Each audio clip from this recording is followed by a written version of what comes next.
na imong gibuhat sa imong lawas, sa tanan na imong gibuhat, na kalaway, sa bastos, pagmamakak, tanan na imong gibuhat, mga igala.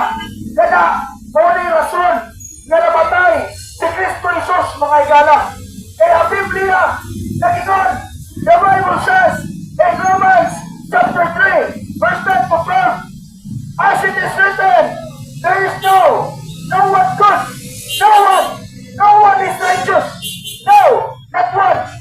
Walay mayo, walay matarong, walay bukan, walay magpakabukan, walay magpakamayong tao. Kaya kitang tanan, makasasala, kitang tanan makasasala, walay mayong tao.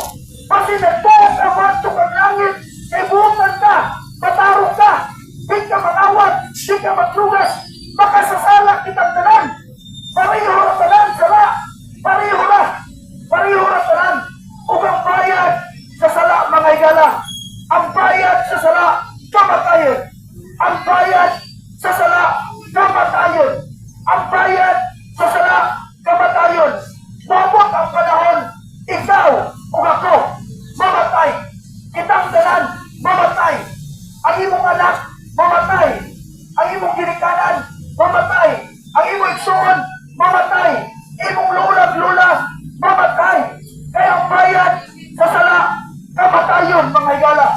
O kung sa pa, ang imong sala, dili ka kaya bayaran sa imong kwarta. Di na kaya bayaran sa imong kwarta, sa imong sakyanan, sa imong motor, sa imong kaftangan, sa imong pagpaligamot. Di na kaya bayaran. Dili kaya bayaran ang sala, anak, sa imong simbahan, sa imong relihiyon, sa imong pastor, sa imong pare, sa imong santo papa, sa imong ministro. Di na makabayad. That cannot pay your sin.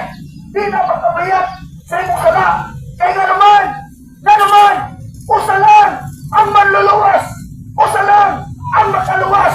Si Kristo Jesus! Amen. Si Kristo Jesus! Praise the Lord. Si Kristo Jesus!